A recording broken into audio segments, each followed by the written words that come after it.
All right, so we have covered, I think, many of the basics. We have talked about, when you're in our system, how to observe what you're going to see. Now we have to talk about how you actually gain access into the GBT system. And so I put a link in the chat. So that takes you to these slides, which then themselves have different links to them if you want to go through this yourself.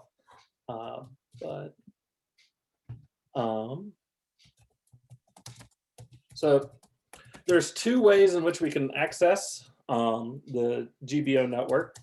The latest and greatest way that is supposed to be ease of use is supposed to be this FastX system. And this essentially is a web browser which was set up that does something similar to what was done in the past with the VNC. And that can be done via your command line upon your computer and so forth. But you have to make sure you have the right, basically, apps downloaded and so forth. But for right now, we're just going to focus on this FastX because we know everyone is set up for that because that's based on your web browser. But those are the two kind of basic rundowns of how to access our system. So before we get started, no matter which path you choose from the beginning, I think Will and others have given you your username. And with that should come a password. If you were going to use VNC, previously you would have to give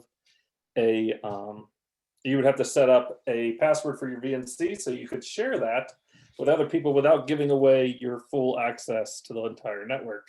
FastTest makes this very useful by just sharing a link instead. And essentially that's going to be our main goal, is just to get into the system and share that link with me right now. So this is below, you'll see the website there, and you can copy and paste that from the link I gave you, and that's where you would enter your username and password.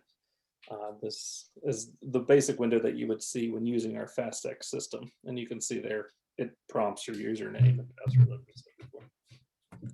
Once you get into that system, you have an array of options.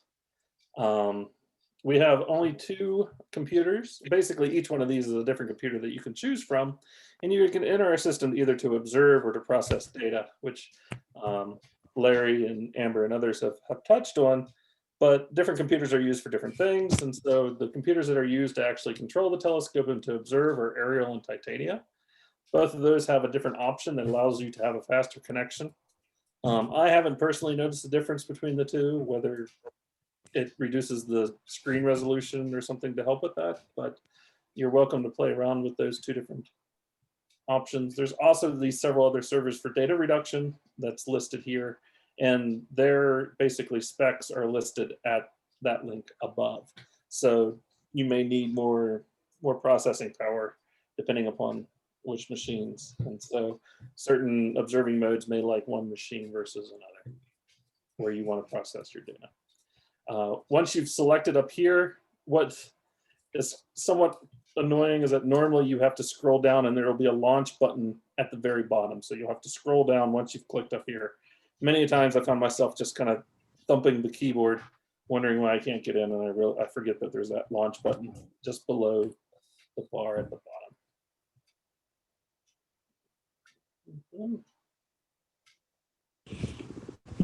So that's basically it. That's kind of it's become a lot easier with our FastX system to get in. So I suggest that you all give it a try and try to send me, or I think just send me directly the link, and we can check off how many of those we get. And then we can confirm that many people can access our system before they go away to their working groups. You can also play around with opening an Astrid and Clio. To kill your system, you want to always kill your system when you're done, because that takes up processing power on our system and can bog things down if too many of those are left open. We only have a license to basically keep so many open at a time, so we want to make sure that these are closed and properly killed completely before exiting. Great talk, Andrew. Well done. Well, just smooth sailing. Are you the only one on the call? Everyone's still here somewhere. Alrighty. So, is there any questions? Just talk out loud, or someone could read me the chat.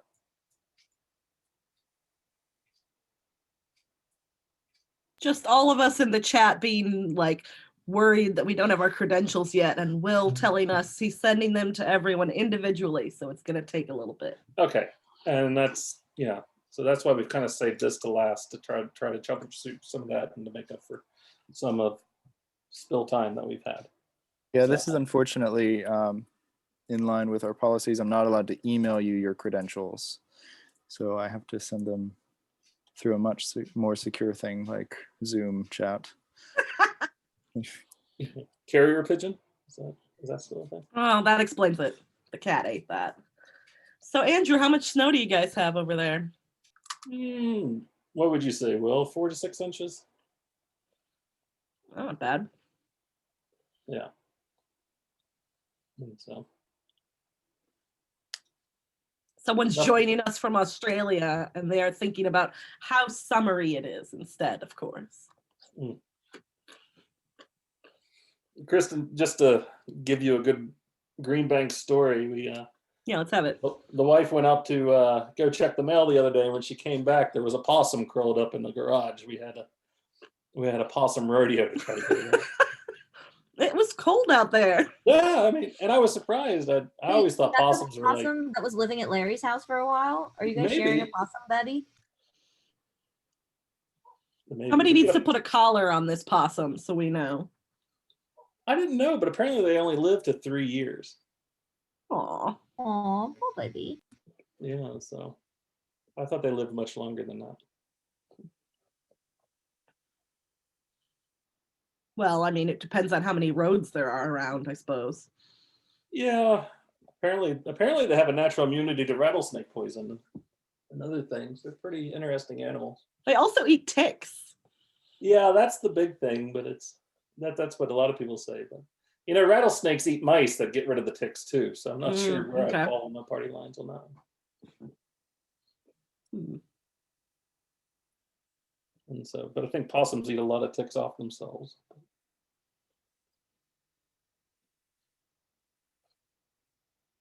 Will, I can only stall for so long with possum stories. This is the culture section of the workshop. I'm about 4/5 through the list. Okay.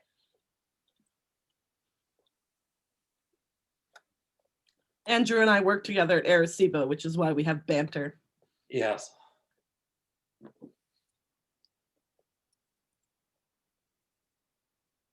Compare our scars.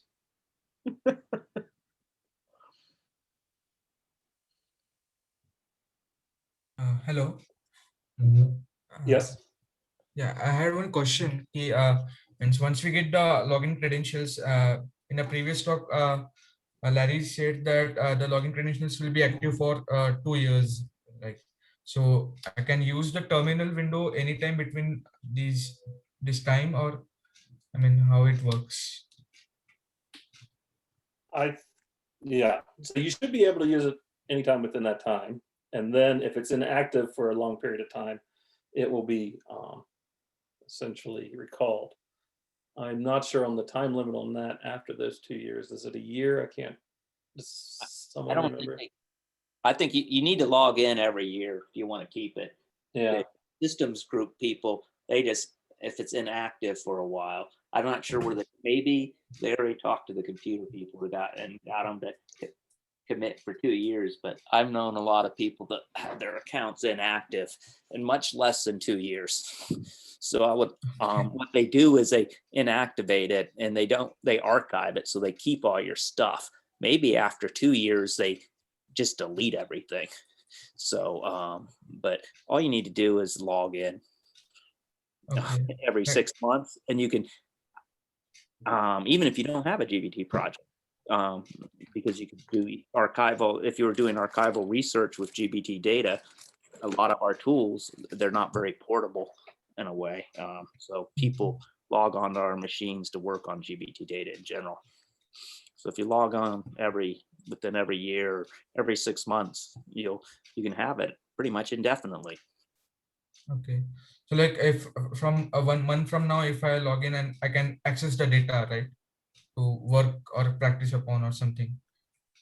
Yeah, if you log in, you can access the data Okay. and your scripts and the tools like the app. You need to log in to observe, to run Astrid. The other tools like Clio to see what's going on with the telescope and the instruments, to have access to the data. So like if I want to observe something after a month from now, so I have to wait for the time, or means will the operator will give me a time schedule, or I can observe directly. Yeah, when it gets scheduled. If you're on a project, and then you need to work and get the scripts ready, and store them under your project ID. Well, we're going to show everybody how to do this when we break up into groups, but you store them into your Astrid under your project IDs, as Bren was showing you. Then there's this DSS tool. There'll be another talk, I guess tomorrow, which it's just the system in which you have an account on, where you have to go and enable. You have to let us know through the DSS tool that your project is ready to be scheduled. Once it's ready to be scheduled, then the system will schedule it when an observer on your team's available to carry out the project, the weather's appropriate, and the LST range is appropriate. And it depends a little bit on your proposal grades too. A rank proposals get scheduled in principle before B rank proposals. There's a lot of factors that go into the trying to figure out how to schedule things, because and sometimes it's not even anything with your project. It depends on trying to pack in and get as many projects scheduled as possible. So it's Okay. Right. So I can still work on the archive data, right? If I'm not observing. yeah, you can work on data when you're not observing.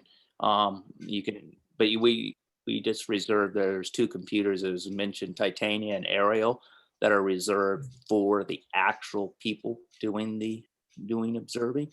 So you don't want to do data processing on the observing machines. That's cool. So that's why we have separate computers for in principle that you do number crunching on. Okay, cool. These are all multi-core computers with a fair bit of RAM. I mean, if multiple people are doing very large gridding maps and stuff, things might slow down for you as the RAM gets, the internal memory gets used. But usually, in terms of speed, since they're multi-cores, most of our processes are set up just to run on a single CPU. So basically, you can have lots of people banging on the computer, and you're only running one of the CPUs, or somebody else is using other CPUs. But there is memory that you guys share. So that's where sometimes there's conflicts in terms of things will slow down. Right. Okay. Thanks. Yep.